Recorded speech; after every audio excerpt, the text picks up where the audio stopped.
Magbabalik na ang Going Bulilit na pinagsimula ng ilang nating artistang sikat ngayon at malalaki na. Si Edgar Mortiz ang creator ng Kiddy Gag Show, isasama nga sa bagong edisyon ng show ang ilan sa child star na napanood sa It's Showtime. Si Edgar pa rin ang direktor nito at co-director niya ang anak na si Boji. Mapapanood ito sa All TV. Agresibo ngayon ang All TV sa paghahandog ng bagong shows. Bukod sa TV Patrol, nakatakda na ring mag-ere ang All TV ng ilang minahal nating palabas ng ABS-CBN mula sa Jeepney TV simula May 13 bilang bahagi pa rin ng kanilang pagbibigay ng aliw at pagsisilbi sa mga Pilipino saan man sila malagay.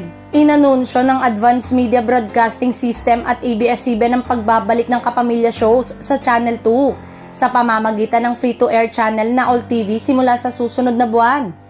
Etong ibinahagi ng dalawang kumpanya sa isang joint statement na inilabas ngayong Martes ng umaga. Tatandaang inilipat ang dating frequency na ginamit ng ABS-CBN sa kumpanya ng AMBS. Tumatayong chairperson ng himpilan si dating Senator Manny Villar sa kabila ng halo-halong reaksyon mula sa publiko sa kanilang naging pasya. Para kay Katigbak, batid man niya ang mga nakaambang hindi magagandang komento mula sa ilang netizen. Ang mahalaga sa ngayon ay ang patuloy na pagbabahagi ng kanilang mga produkto sa iba't ibang platform, gaya ng ginawa ngayon sa TV Patrol na nauna ng umere higit 1 linggo na ang nakaraan.